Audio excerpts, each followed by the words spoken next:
actually got a call from Aoki, and he said, the word is at Wewasa. I hope I'm saying that right. Does it sound right? Yeah. Okay.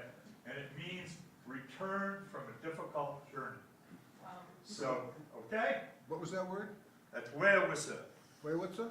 At Wewasa. Thank you. Yeah, I just passed them out. So, as part of the Nez Perce return, I wasn't going to say this, and I'm not going to talk very much because I want Kyle and Chairman Shannon Wheeler to have the evening. But I welcome you, and I'll say that this event is part of the Nez Perce return to the Willow.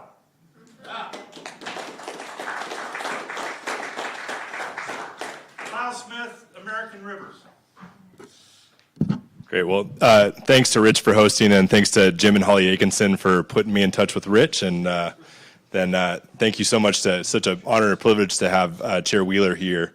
I know we advertised as Vice Chair Wheeler, but he was elected as chair last weekend, so he's now chairman of the Executive Council. So really an honor and a privilege. I'm going to try and skate through my slides as fast as I possibly can to make plenty of room for Chair Wheeler to talk tonight. And I'm going to do my password. There's some top secret stuff on here. We're streaming on the internet.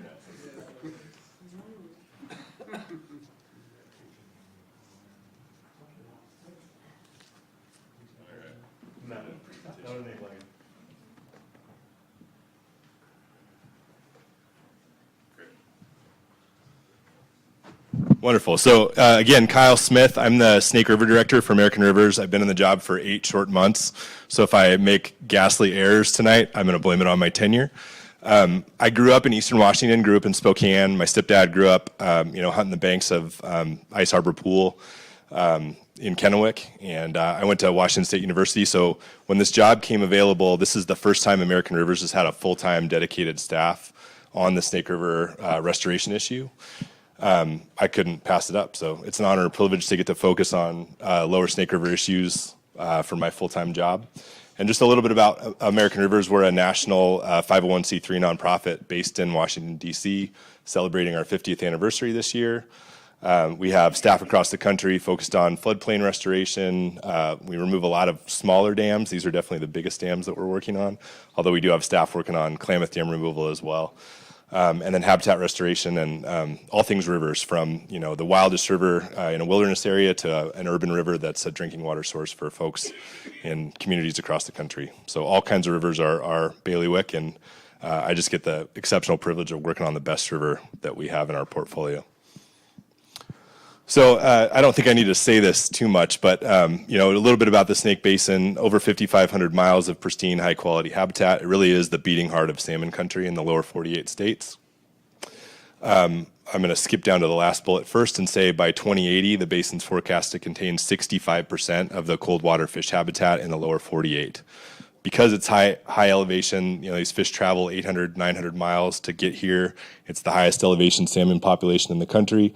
That's why this is such a valuable place for fish. As water's warm in the face of climate change, these are going to stay the coldest, the longest. So if we want to keep salmon and steelhead in the lower 48 states, right where we are right now is critical. And so that's why this is such a big deal and why we're talking about spending a very large amount of money to remove the lower 4 Snake River dams to ensure that they have the best possible chance to persist into the future.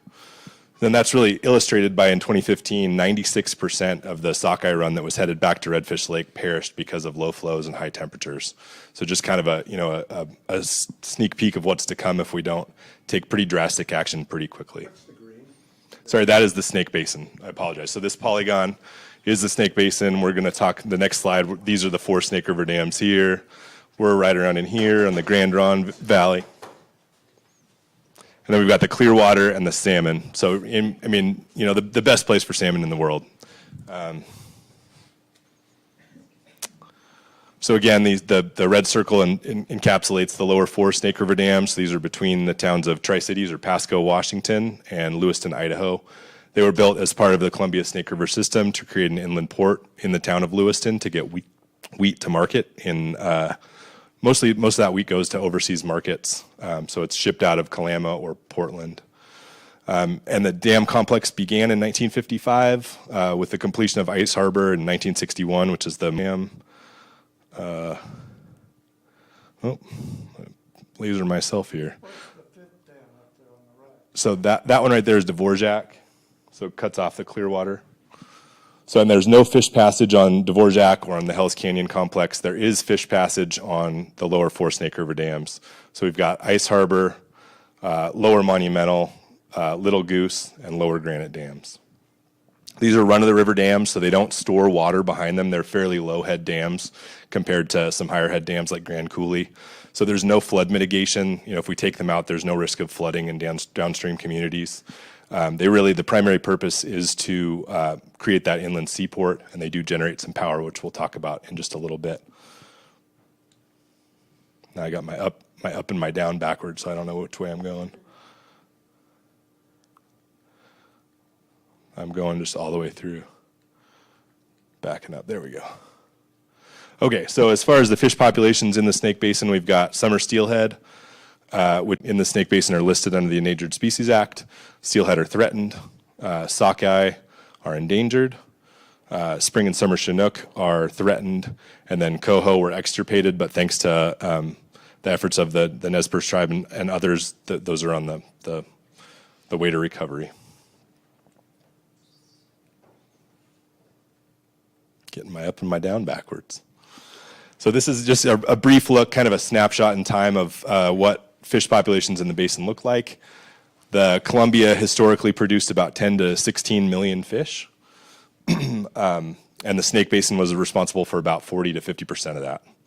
Today we're at a fraction of that, we're at a shadow really, about 1 million fish that come back. You'll see the blue line is wild or natural origin fish, and then the red line is hatchery origin fish. So, when the dams were finally completed in '71, you can see kind of a precipitous decline in wild fish. These hatchery fish are mitigation fish by and large. They're there because of the dams. The federal government's obligated to provide those to compensate for the loss of wild fish.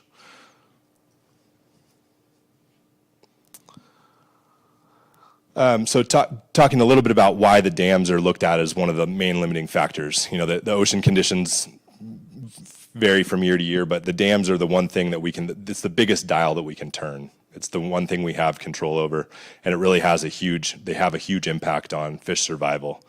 Most of the impact, we talked about adult sockeye coming back and experiencing mortality because of high water temperatures, but a lion's share of the impact is during the juvenile life stage. Salmon and steelhead are anadromous, so they spawn in freshwater. They swim out to the ocean after they've put on a little bit of weight, and then they pack on a bunch of weight in the ocean and come back to spawn when they're just before they die. In the case of salmon, steelhead do repeat spawn, but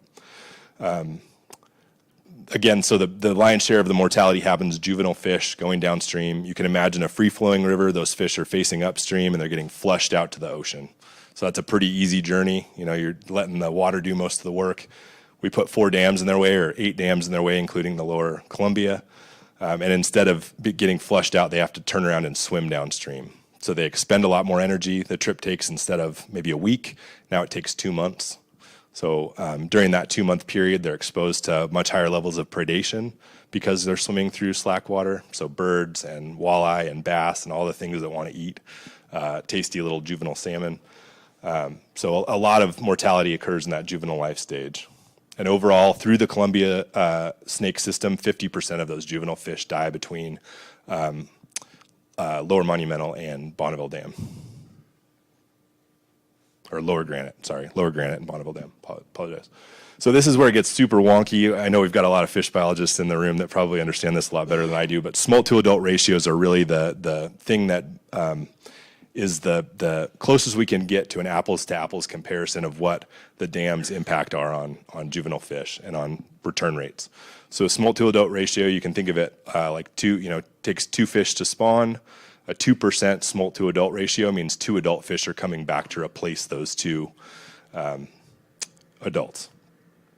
So in the case of the Snake Basin, if we've got a smolt to adult ratio of around 0.8, those are fish that are navigating 8 dams through the complex. If we look at a similar system like the Yakima, in a year where we've got a 0.8 smolt to adult ratio in the Snake Basin, we have a 2.4% smolt to adult ratio in the Yakima, where they're only navigating 4 dams, or 3.5% SAR when they're navigating 3 dams on the John Day. And thanks to Trout Unlimited, these are some great slides from some of their senior scientists. And again, same slide, but this is steelhead instead of the previous one was spring-summer Chinook. So in the case of lower granite, a 1.3% SAR. You look at a similar system like the Yakima, we're at 4.7% SAR, so 4.7 adult fish coming back for every 2 that spawn. Same thing in the John Day, or 4.9% in the Deschutes. So really, this is the closest we can get. Comparing survival of salmon is really very complicated. There's so many things, so many cuts getting at these fish. It's pretty hard to draw apples to apples comparisons, but SARs is the best we can do as a scientific community. So as far as the campaign to remove the lower 4 Snake River dams, I'm part of a large coalition of conservation groups. American Rivers is the only national group with full-time staff dedicated to the coalition, but there are a number of groups that are working on the issue, and this is kind of the bread and butter of what we do from day to day. This is a very political campaign, and there's been a lot of political momentum and movement in the last year, conveniently timed when I started in this position. So really the conversation, the renewed conversation really started in February of 2021 when Mike Simpson, representative from Idaho, put out a paper kind of throwing the kitchen sink at the issue. Like, if we compensate everyone that's involved in Snake River dams, what is it going to cost to take these dams out? And that paper put a price tag of about $33 billion on dam removal, replacing all the services the dams provide, and getting to a place where we can actually take the dams out. So the dams are not going to just disappear. Mike Simpson really started the conversation and acknowledged that we have to replace the services they provide before we can take them out, so that rural communities in eastern Washington, here in Northeast Oregon, aren't left kind of holding the bag. Senator Patty Murray from Washington and Governor Jay Inslee in Washington kind of took up the mantle, and in August of 2022, they published a report that was produced by a consulting firm that really took a deeper dive. They spent millions of dollars on this study, really looked holistically at the issue, and their price tag was $10 to $27 billion for service replacement to get us to a place where we can take the dams out. Following on the heels of that, in October of 2022, the National Oceanic and Atmospheric Administration came out with a paper called Rebuilding Interior Columbia Basin Salmon and Steelhead that said that taking out the dams is the best chance we have to recover these fish, and that it has to happen if we want to prevent extinction.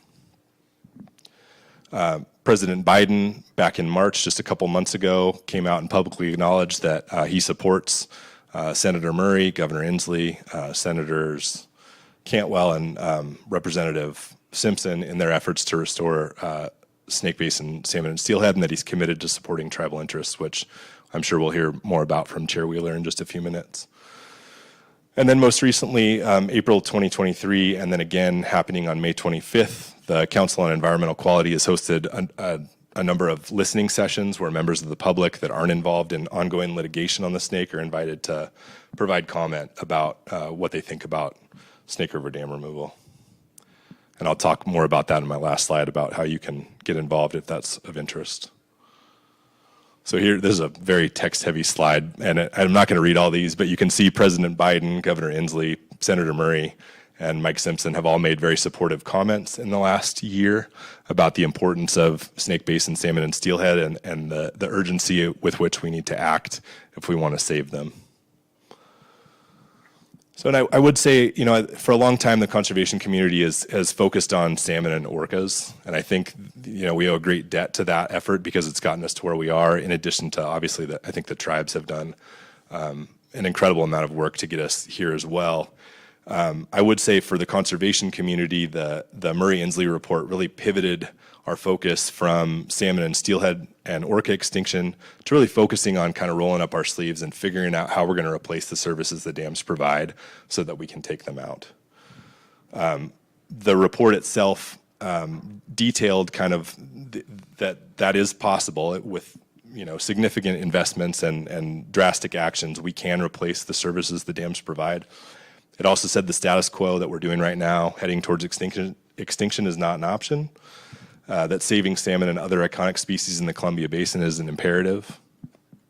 That the scientific review affirms that breaching these specific dams offers the greatest benefit to salmon within our control. And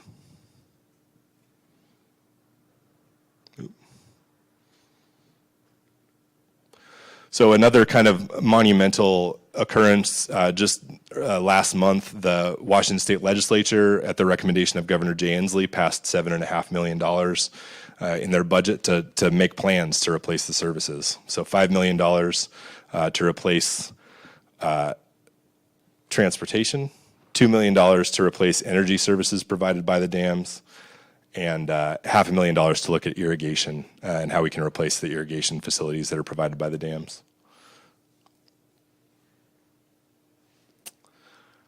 I missed a bunch of slides.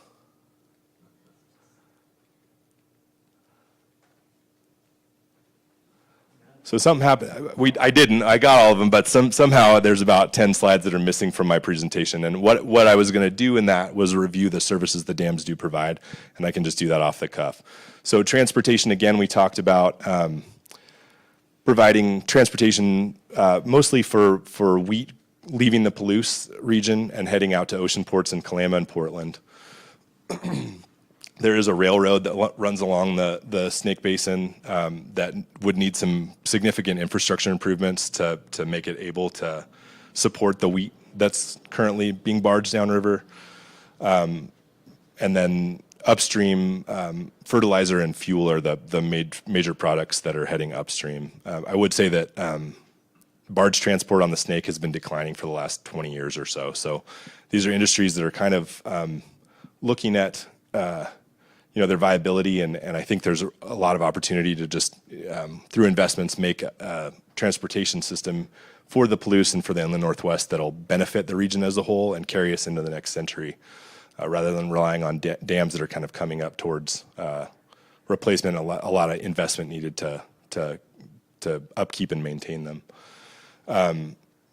Energy generation is another major service provided by the dams. They generate about 900 to 1,000 average megawatts a year. It's about enough to power the homes in Seattle. So it's a significant amount of power. But it's, we've got a lot of renewable energy technologies coming online. I hope Chair Wheeler will talk about the Nimipu Energy project the tribe is undertaking to generate a significant amount of solar power over the next 10 years. And I think really where we need to, the point that I really like to emphasize is that, a hockey fan here, so I'm going to use a bad analogy, but we need to look at where the puck is going and not skate to where the puck is.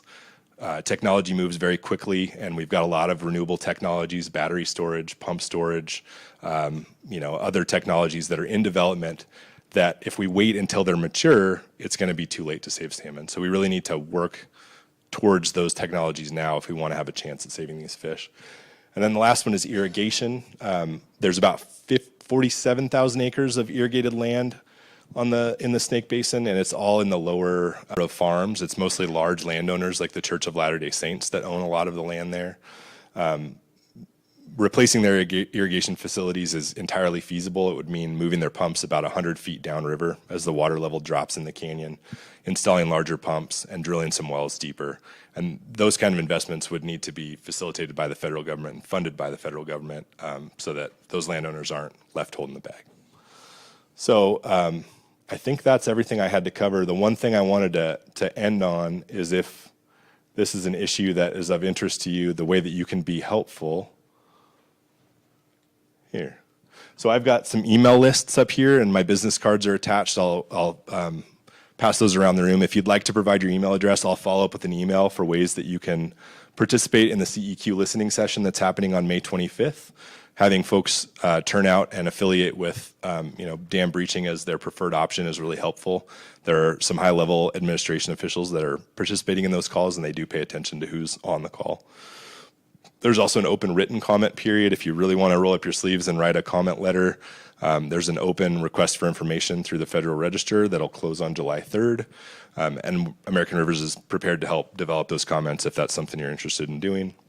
And then lastly, Senator Wyden and Senator Merkley do a lot of town halls. If they come through Wallowa County, going to those town halls and raising your hand if you do get a comment card and asking about their views on Snake River dams is very helpful, as is contacting Representative Bentz, or even on the local level, your public utility or your county commissioners. So just getting everyone on board and hearing from citizens that this is an issue that you care about and that you want to have an impact on really does make a difference.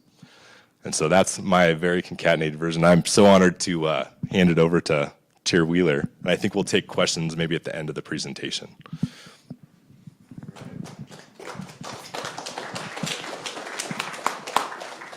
Katsiya Lautiwa Kyle Smith. Tots Kalawat Oikolohim Yuma Kalautiwama Inam West Winik Titoka Tim Tawia Wiokpu. Kakum Nukum Soyapum Timis Ki Tamalwit Hatima Nin Kin Kiwatis Pa. Wako Payetsa Tots Tamina Namipu. I just want to say to the Creator tonight, thank you for this beautiful day.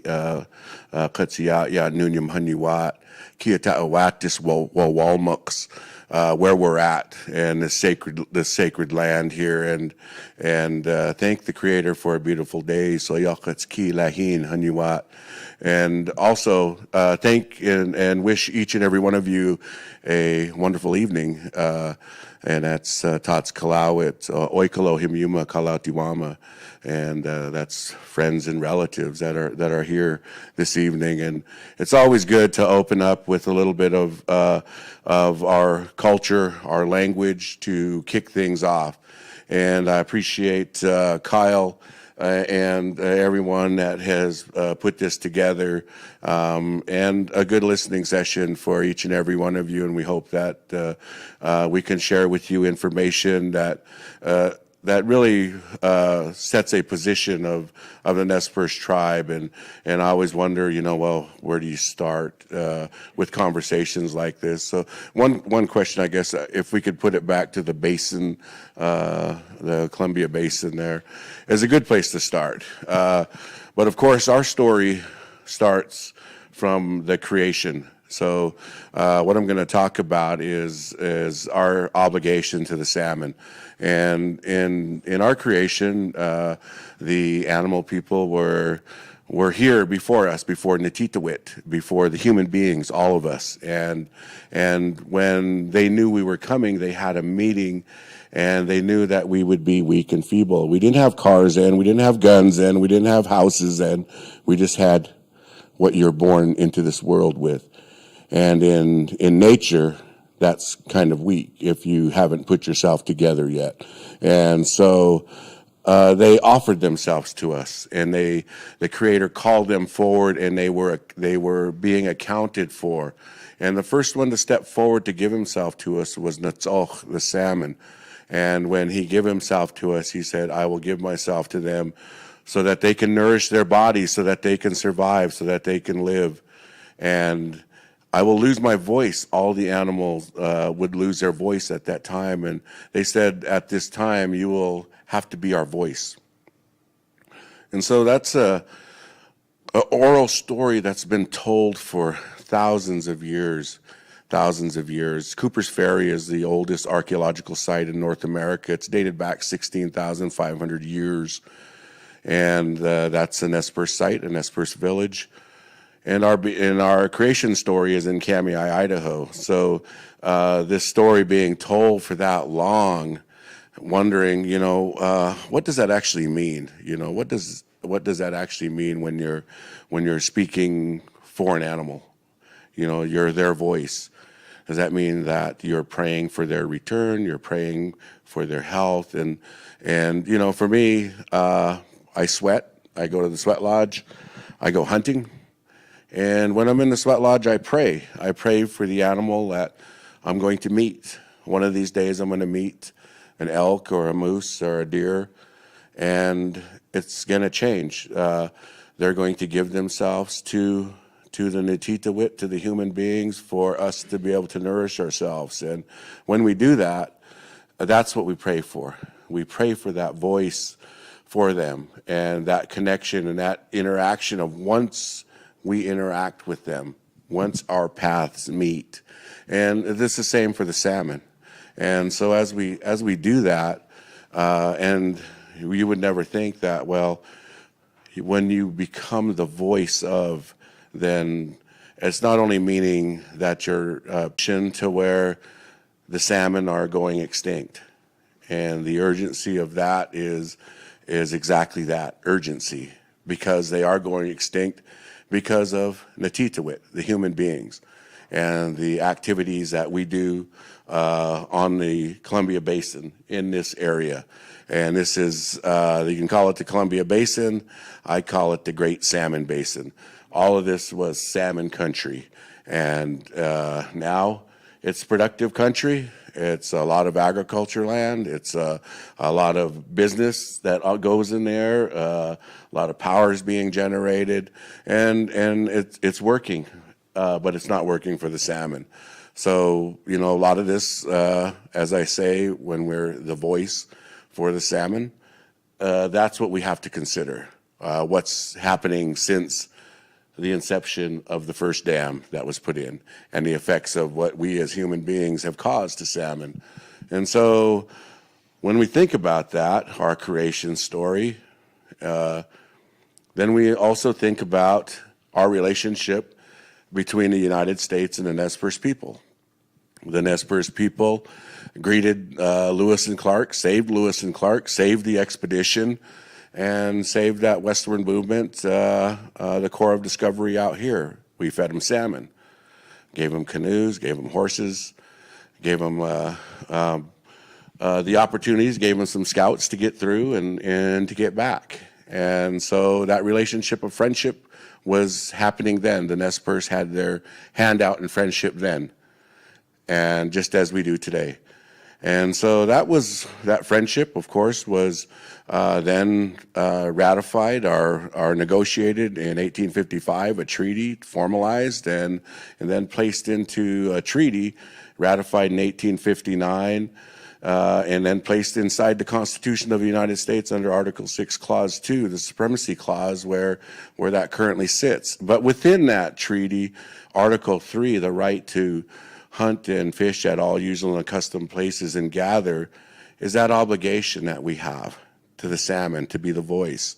And what that is that's our obligation to them, and we carry that to the treaty grounds. The United States accepted that, placed that within the Constitution, and that's where it sits now.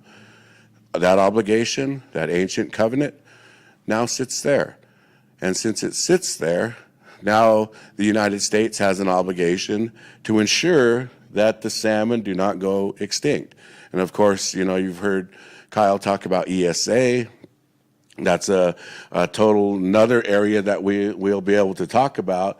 But right now, I'm talking about the trust responsibility of the federal government to ensure that the return of salmon, the obligation that we have as Nez Perce to salmon, and the obligation that the United States has to the Nez Perce to ensure that we will always be able to fish, and we'll always be able to go gather and hunt. And because we give up 13.2 million acres for that agreement, we bargained for it. The U.S. bargained for it when they signed the agreement, so everything was good until the dams were put in, and actually our reservation was reduced, and then but we still retain these rights to be able to fish and hunt in all these usual and accustomed places. And so when we're thinking about the trust responsibility and the operation of the Columbia River System of Operations, which is the Army Corps of Engineers, Department of Energy, Bonneville Power Administration, NOAA, Bureau of Reclamation, and the support that are the activities that they do on this system. If it touches water, it touches salmon. That's the bottom line. Any activity, any business, if it touches water, it's affecting salmon. And so the question now is how do we fix what wasn't of our doing? I imagine nobody in this room was there in 1934 when they decided these and made these plans to move this forward. But it was a part of the Industrial Revolution and growth of America, and it's understandable. We were a growing country, and we still are a growing country. But what was built just wasn't meant for salmon to survive. Even if you mitigate, put hatcheries in, put fish ladders in, it's still not enough, because Salmon have been in a decline, in a trajectory that has been declining since the inception of the dams. Extirpated runs in the Columbia, Upper Columbia, the Upper Snake, and in the Clearwater Basin. So there's salmon that are extinct in those areas. And the ones that we are trying to save, of course, are in the wildest part, in the green area, that have been hanging on by a thread. And so as we continue to look to see what we can do, then we look to our federal partners. So we look to Army Corps of Engineers. Well, what can you do under your broad authority that you have in order to be able to operate this system? Department of Energy, you're producing energy. The Bureau of Reclamation, you're running irrigation systems. NOAA, which are the scientists, which actually understand that the salmon will not recover unless the dams are removed, have said that. So there was in the beginning, when the Nez Perce and the U.S. signed an agreement, there was a mutual benefit. That's what the treaty is. It's a mutual benefit. It's an obverse relationship between the United States on one side of the coin and the Nez Perce on the other side of the coin. And that's an obverse relationship. And what one side of the coin does should not burden the other side, and vice versa. And so there used to be this bridge that we could walk across and we could come back. U.S. could come back or go across and come back. But that's kind of eroded now because of the system that's put in place here. And so really trying to rebuild that obligation, or recognize that obligation that the United States has. NOAA has done that. NOAA has identified that salmon recovery is going to take breaching.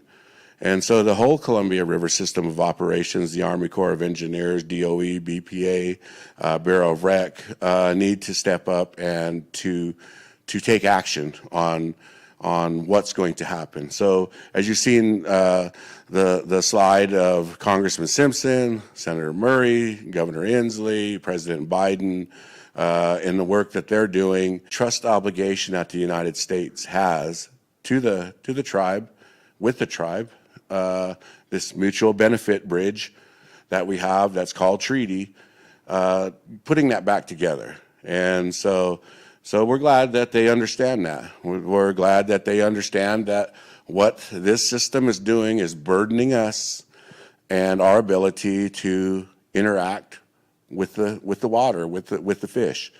And so that's what we're continuing to advocate for, is that we need to be able to get these fish to the ocean and back so that we can get back to our culture, because we lose a lot. We lose a lot of our language. We lose a lot of our areas that we'd normally go to during fishing seasons, during gathering seasons, where you have prayer, where you have song, where you have family activities, where you have a salmon cooking on a fire, and your family's there, your grandpa's there, your kids are there, your grandkids are there. And you can't really place a value on that. That's incalculable. You can't place that value on things like that. It's life. It's life. And for me, life always is more important than money, and it should be. It should be, because in the end, what we have is life. We have the air we breathe, and that's and how we see and how we hear and how we feel, and those emotions that are a part of who we are as people. And when you're unable to experience that life, then you're being burdened once again, because it's not the same if we can't go fish in an area because there's only one fish. Just like right now, they closed the Columbia River down because why? Because of the impacts to the Snake River fish. So the whole system is closed down now because there's no fish there. Or there's fish there, but they've been, too many wilds have been caught, so the impacts of those fish now have shut the fishing season down. And so what does that do? Once again, we pay the price. and we've been paying the price since 1934, since Bonneville and Grand Coulee and the rest of the dams, and then more so in the 70s on the lower Snake River. And so really trying to work this problem, which is, some people say it's complex, but honestly, breaching is not a complex problem. Breaching is probably rather easy to remove some rock that's next to the dam, but the fallout from that needs to be taken care of. So as Kyle said, transportation needs to be revised. We can't have captive shippers. We can't have electricity costs soar, which is totally untrue because it won't. And irrigation needs to be replaced. And that's something that we see that needs to happen from a basin wide approach to keep everything whole, because we understand gross domestic product, we understand the economy, because we're a part of that too. And so when we start addressing these, and we come into rooms like this, we're in rooms like this because we want to solve the problems that are out there. It's not our problem to solve all of the problems, but it's our problem to let the federal government know that we have a problem with the salmon and they're not returning. So first and foremost, how are we going to take care of that? If we're looking at energy replacement, I mean, 912 megawatts average throughout the year. Solar and wind and battery storage, it's a no-brainer. It's easy. The future in technology and energy, that's not a problem. That's so easy to do. That's so easy to replace. Conservation, if we conserve energy, we put rooftop energies on, microgrids. I mean, we've all seen what happens around the world when infrastructure is attacked, and then if you're in a microgrid, it's 10,000 or 1 million targets to hit, and so that puts us in a more defensible position too. So it only makes sense to me that going into the future, we have to learn from our mistakes of the past, which are these, and for the time for the Industrial Revolution and the growth of America, it was great for that time, but what have we learned from it? And so that's what we're here to discuss. We're here to discuss those issues that need to change. And we're pressing on the federal government to do those things. We're pressing on congressional leaders to appropriate the dollars that it's going to take in order to make these changes. We don't want any communities. We don't want any ranchers. We don't want any shippers. We don't want anybody to lose their livelihood because of it, because we know how it feels. We've lost it. We've lost a way of life, and we're just trying to hang on by a thread of what we have left. And that's what we're going to continue to do, to hang on by a thread. And we don't want to be managed into extinction, because that's what these dams are doing to us. They're managing us into extinction. And not just the fish, because we don't place ourselves above our foods, above the land. We're equal to. We're the same. Our blood is tied to the land, and the land tied to us in the same way. And I'm sure you guys feel the same way about this land, about the land that you work, the land that you call home. It's a beautiful place. This place here, Wawalmux, this place is beautiful. This is a beautiful place to live. It's a beautiful place to be. It was once salmon country too. And it changes, but we can also change it back too. And that's really what we're after. We're here to be in a room with people that want to solve the problems, The United States bargained for this by taking 13.2 million acres, and we placed in an obligation, a covenant in Article 3 to ensure that the salmon would always be here. And that's our promise to the salmon. The promise from the United States to us is that they will allow that. They bargained for it, and all we're asking for is reciprocity here. We want some reciprocity. And so with that, I know I could go into a lot more, and I don't know exactly how much time we have, because, well, you know, I could talk till it's dark outside. And I know there may be questions, and we're here to answer questions if you have any questions for us. And I know Kyle went over this pretty well and covered a lot of things. We're actively working with the conservation groups. We're actively working with the sovereigns that are involved, Washington, Oregon, the tribes. And one thing to mention about the tribes too, I went around to every reservation and spoke with every tribal leader, their councils, and asked, what is different about your tribe now than when you had salmon? And the lack of salmon is actually the common thread, that golden thread that ties us all together, whether we're here or whether we're in a Salish Sea. And the lack of salmon affects our culture.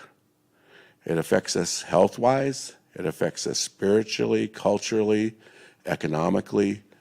So we've been affected in all those ways by the lack of salmon. And, you know, with the climate crisis, people can say what they want about it, but we're seeing smoke all the time. We see smoke throughout the year now, basically. That isn't fun. We know the weather patterns are changing, and some of this, I think a couple years ago, there wasn't even no snow up on Wawalmucks here on the Eagle Caps. It was gone, and that's a sign. And so more than ever, we need to do what we can now. We can't wait to kick the can down the road. But we can fix what was something that was meant to be good, but we can fix it. It's not too late. And so that's what we're here to express and to share with you. So with that, I guess I can stand for some questions, or Kyle, if you would like to. If you guys would have any questions, I'm here to answer if I can. We've got a question, Mike. Okay. Okay. I have a question. The 4 dams there, now you take those out and breach them, you still got the ones on the Columbia. Is that still going to be a problem, or are they going to have to be breached? Is that going to fix the 4 dams? Is that going to take the problem away? Well, if we can, Kyle, if you could shift us to the SARS screen. So what's happening with these dams here, of course, you can see the different rates, and you can see the John Day River here is only crossing these dams. And these dams here are producing a lot of electricity. They're not run-of-the-river dams. Those dams in December and then in the heat spells, you hear about the heat domes, you hear about the cold snaps. We need these dams more than ever.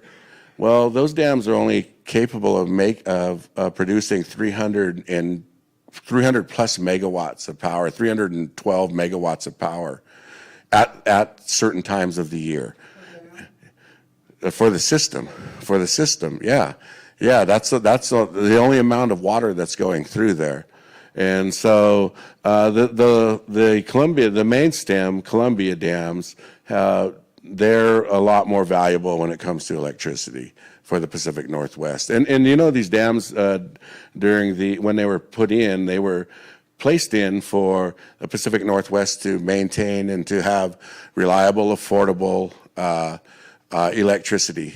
And the 5, 6, 7, and 8 dams, that electricity actually sold to California as surplus now. So it's not even really, doesn't even come to the Pacific Northwest.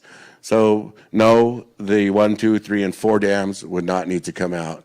Because of the SARS rates here, our estimates are that they would return up to these levels. Those lower numbers would return up to these higher numbers. And you can see some of these areas are in the same, within 50 miles of each other, the same habitat, but the SARS ratio is a lot different. So from the Tucannon and from the Imnaha and systems and the John Day, I mean, the mountain range is about the same habitat. It's the same mountain range, so they start in the same habitat, but the difference is the dams 5, 6, 7, and 8 that they have to cross. It so happens that he asked the question. Okay, next question. Hal? You may not want to respond to this. I was just curious about the sediment behind the dams and the heavy metals out there. You didn't speak to it. Is it something that's To repeat, the sediment behind the dams? right? The issue of sediment behind the dams, Chairman. Yeah, that's something that has been reviewed, and we know that would take a couple of years to wash out and get down into the ocean. But you know, there's definitely a lot of sediment that's built up, and you know, honestly, nutrients that are probably locked in that too that should be going to the ocean, should be going to the estuary. You know, I don't know if there's enough studies, but I do know this. On sturgeon in these 1, 2, 3, and 4 dams, they don't have as high as reproductive rate as they do in the Bonneville pool to the John Day pool. I mean, to the Dalles pool, to the John Day, and then to Monumental or McNary Dam. So that there's a disparity there between that. So it could be from numerous things, you know. I mean, Hanford was right there too. So that doesn't get a lot of spoke about a lot, but we do know that through our consortium. CritFic has done a study in that area, and that has been an issue there. So sediment will be toxicity on the lower Snake River dams? Is that ag chemicals, whatever's behind there? Is there toxicity issue? I'm not too sure if any of our scientists in here probably might know a little bit more about that than what I do. I'm not as versed in that, but I don't know. Kyle, do you have any information on that? Similarly, it's not right in my wheelhouse, but I know that the Army Corps and others have looked at sedimentation issues, and it doesn't come up often as a major concern. So there will be issues, but just like, you know, the Elwha dams that came out on the Olympic Peninsula, those dams had significant sedimentation behind them, and the estuary recovered much faster than we thought, you know, than the scientific community thought that they would.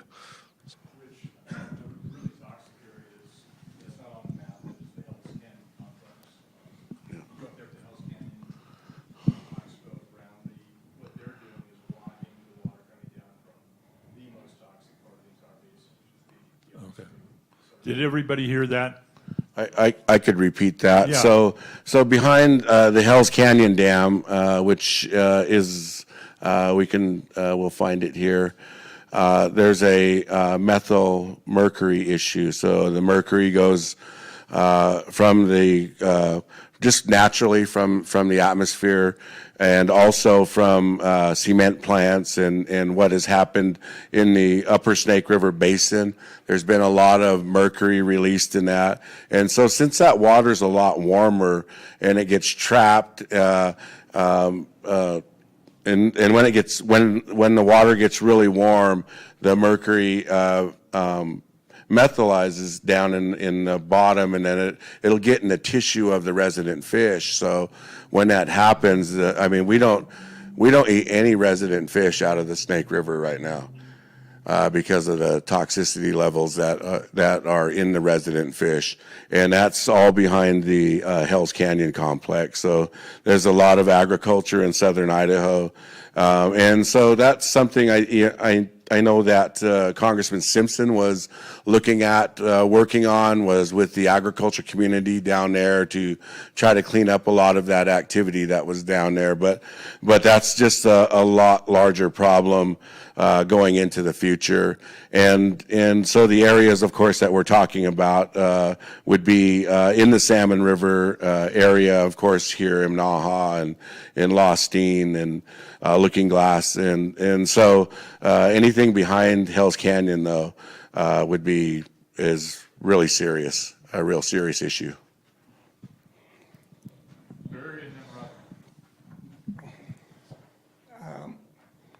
It's gonna cost billions to tear those dams out. You're gonna lose the electricity, the irrigation, the benefits of the dam. Do you think there's a possibility, that's about a 60-mile stretch between those dams. Do you think maybe there could be an alternative solution, like at the top of the fish ladder on the first one, you could put in like a 48-inch pipeline and just run it up to the highest dam rather than tear the dams out? Could that work? Well, Is that anything anybody's, are there any alternatives to tearing out these dams is what I'm asking. well, I'm definitely not an engineer on that, but I think the migration of the fish it's more of the migration of the fish coming down and the natural and wild fish that are coming down that in fast water, high water will leak right now when the water's at its highest and the fish are moving down through that. It's really hard to capture them and the survival rate for them. I know they've tried some of that, but you know, and I guess the other misconception too is tearing out the dams. It's not tearing out the dams, it's actually breaching and removing the earthen portion of the dam. So you're just pulling the rocks out of there, letting the river run around the concrete structure. So that'll still be there. So I know they're looking at other things in order to be able to generate power at those facilities. So there's other opportunities that are there. But as far as you know, the migration of a fish, they're migrating clear across the whole river. And basically they're being flushed. They should be being flushed, but when they, in high water, that's why we call for the spill that we do, the higher spill in order to move the fish down the river. And it would be really difficult to be able to do that. But It seems to me you could capture them at the first dam and funnel them into this deal and send them on down. I'm just saying, it just seems awfully wasteful to spend that kind of money. So it's actually 140 miles from the reach of the dams. And really, as Chairman Wheeler, It's 140 miles from 5 to 8? yes, sir. I don't think so. We can Google map it after the presentation. So I just want to Sir, what you're proposing was proposed back in the 1980s, only it was a channel as opposed to a pipeline, and it was determined that it was not feasible from an engineering perspective. From a biological perspective, I can just say that wouldn't work for fish, but from an engineering perspective, it was deemed infeasible as well, and that was in 1980s. And I really just want to reiterate what Chairman Wheeler said, that really the slackwater reservoirs behind the dam are really the major culprit. The structure itself has about a 3 to 5% mortality as juvenile fish fall over that structure, but you're turning what was once a free-flowing river into a lake that bakes in the sun, that emits methane, that just has a host of problems that can't be solved through engineering. There's no fix other than taking the dams out. Roger's next here. Thank you for these excellent presentations. If things were to go as planned, what's the proposed timeline to breach the 4 lower snake dams? And if it didn't happen due to whatever politics, We're looking at 8 to 10 years for breach, and we know that it can happen faster than that.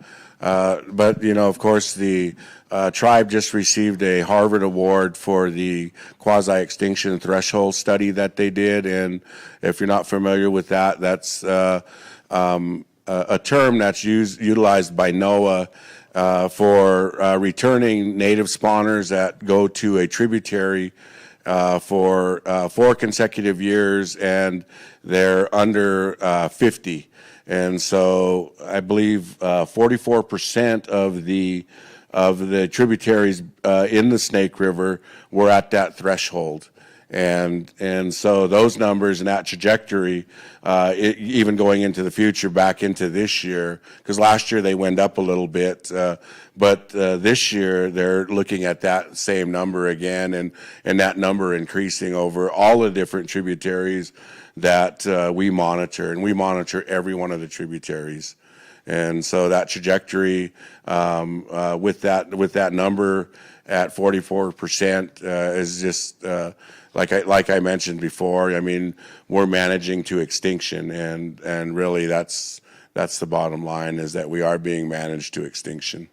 If you're looking for a timeline, as Chairman Wheeler said, 42% of the populations within the Snake River, and there's 39 separate Chinook salmon populations in the Snake. You're right, I think it's 42%. Yeah. Close enough, that are, quote, it's called QET, it's an acronym for quasi-extinction threshold, meaning there's 50 fish or less in 42% of the populations in the Snake River. By 2025, that will be up to 77% of those populations, 50 fish, 50 individuals or less. So, Natural fish, not hatchery fish. Deal. Well, my understanding of this problem is that most people think in terms of we're not getting any salmon returning. And the salmon are getting up here, the smolt aren't getting to the ocean. That's a different concept to think about. They get in the warm water, they go through the turbines, they go over and spill, and they get nitrogen poison, and they never make it. They get to the predator fish in the lower Columbia, and they don't make it to the ocean. A pretty good percentage gets back. They get over the dams and through the dams, or like a pipeline that he mentioned would be allowing the fish to get back, but it doesn't help the smolt going downriver. So you're losing the travel of the fish downriver. That's a different way to think about what's happening to these fish. Am I right or wrong about that? yeah, you're correct there. That's exactly what the smolt to adult ratio is, to the accumulation factor that happens. And I like to, you know, they're injured in numerous ways. Smolts are injured through the turbines. They're also injured through predation. You know, they could be maimed or whatever, and they're also going through the gas, the gases, the total dissolved gases. And so when they're actually on their way, I used during the Olympic year, I used an Olympic athlete that's been training their whole life, and say they're a vaulter, and they're going to vault, and 3 weeks before the Olympics, they sprain their knee. And are they expected to go to the Olympics and perform at the highest level? I don't think so. And the salmon, who are actually fighting for their life as they're migrating out and then get to the ocean, if they make it to the ocean, and if they're injured, what are their chances of surviving in the ocean injured? And so that's what they're facing. And so the factor of them getting there is one thing. That's a feat just to get there. But to get there 100%, now that's another feat. When you're going through the gauntlet, that's a really difficult thing to do, a difficult task. And we produce fish, and we know if we everybody in this room, I don't know how many people we have in the room and upstairs, but half of you aren't going to make it. And the rest of you, maybe 10 of you are going to be 100% healthy, and the rest of you are going to be maimed, injured in one way or another, and you're going to expect to make it and out in the ocean, in the wild. So that's what they're facing. Okay, questions? Anybody else got a, upstairs? Yell. Okay, thanks, Chairman Wheeler. There's also the biodiversity crisis we're facing. I had not wrapped my head around how much recovery of riparian zone would happen along there until someone told me about it. It just kind of blew my mind thinking about all the forests and shrubs and things that could come back in there. Could you speak to that for a minute? Yes, that's a great question too. So 140 miles of habitat would be available right there. Main stem, lower Snake River habitat could be restored, and reds within that could happen. And so, I mean, opportunities for people to grow native vegetation to be planted there, to repurpose all that area. There's going to be, I can't remember the number now. I think the amount of slack water that's there and the amount of land that would become available are along the 140-mile stretch, and those would become public lands. And so there's a movie, an old movie that we watched when Jim and I were out chucker hunting last season called "Struggle for the Snake" that talks about the construction of Lower Granite Dam as it was being finished, and they interview a goose hunter that had excellent hunting. There were deer populations. My stepdad hunted chucker upstream of Ice Harbor Dam. You know, so the benefits, sorry to use a hunting analogy, but it illustrates the benefits to wildlife in addition to fish. When you have a riparian zone, you have aquatic insects, you have bird populations, you have big game animals, deer and other species that will also recover as part of that. And we also get a 50,000 acre park to play in that would become public land. Do you want to comment also on the value of, I mean, we know now about the value of salmon coming back and bringing nutrients, and now the tribe is working to bring lamprey back too, with other potentials. So what about the value, the value of migrating fish? Well, in addition to food. Well, you know, I mean, it's just a whole ecosystem that's out there that is beginning to starve as well, and what should be happening of what we know of lush, fertile lands, basically the Garden of Eden, for what Lewis and Clark had seen, and agriculture communities are well aware of the soils that are around here, and you know, even the trees. I mean, you could go to the top of the mountain and there would be salmon DNA in those trees. And so as we talked about, the 50,000 acres that would become available, we're not really even talking about lamprey, hasseton, hasu, that's what we call lamprey eel. They far outnumbered salmon historically, and they'd been around since before the dinosaur. A great opportunity here to reestablish, and I don't know if you guys have ever seen the wolves of Yellowstone, and when the wolves were reintroduced there and the habitat that came back with the wolves, it's just amazing that how nature will fight back and will come back if given a chance. But if not given a chance, it's not going to happen. So as we continue to look at these restoration projects that will happen, the amount of habitat that will be available, reds in the main stems, will grow immensely. So we have another question up there. Are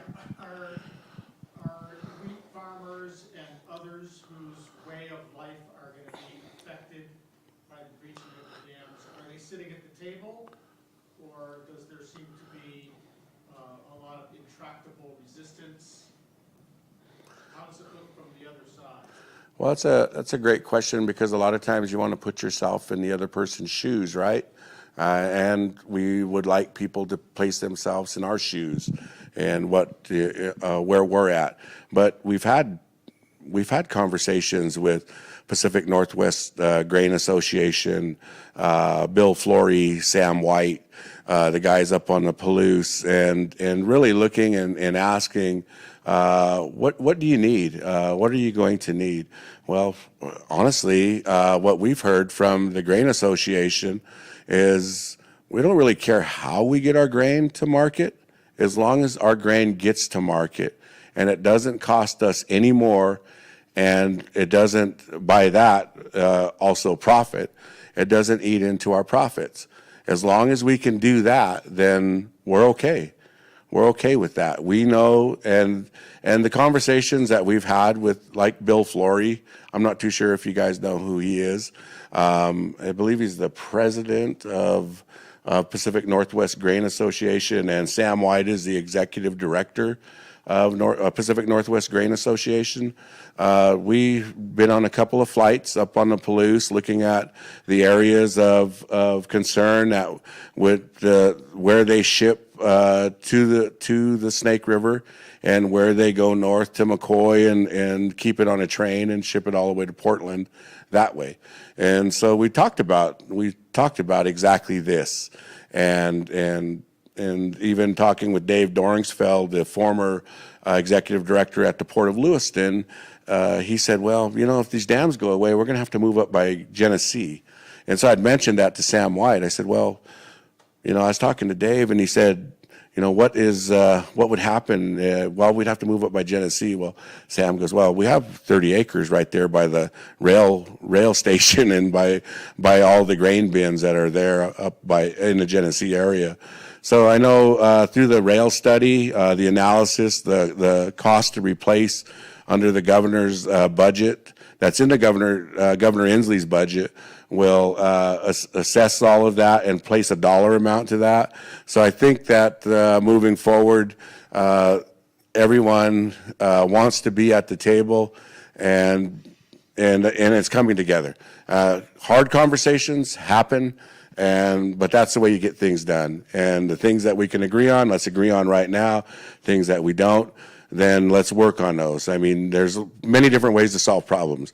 You can incubate problems and put it on the back burner. If it's not ready to go yet, you can use analogies. You can work backwards, forward. You can decomposition and break it down into smaller problems and solve one at a time.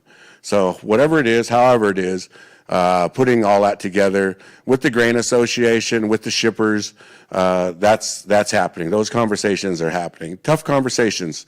Energy, tough conversation. All of these conversations are tough. How are we going to do it? Well, we need to stabilize the goalpost first and quit moving the goalpost, set those stable, and then go from there, go from this point to the next point to the next point. Well, Chairman Wheeler, I thank you very much, and Kyle. A couple of things, folks. We did an exhibit a couple of years ago on the dams and fish, including the issue on the Wallowa Lake Dam. And so part of that exhibit is up there now. And the other things I should say is that we do have fortunately, this isn't costing us a great deal of money, but operating the Josephy Center costs us money, and so if you want to drop something in the contribution thing, do so. And finally, I have to say that Chairman Wheeler was in Seattle yesterday morning at 8 o'clock for a meeting. Yeah. And this is important for us at the Josephy Center. He was at a meeting with somebody who was passing themselves off as an Indian with their art and got caught.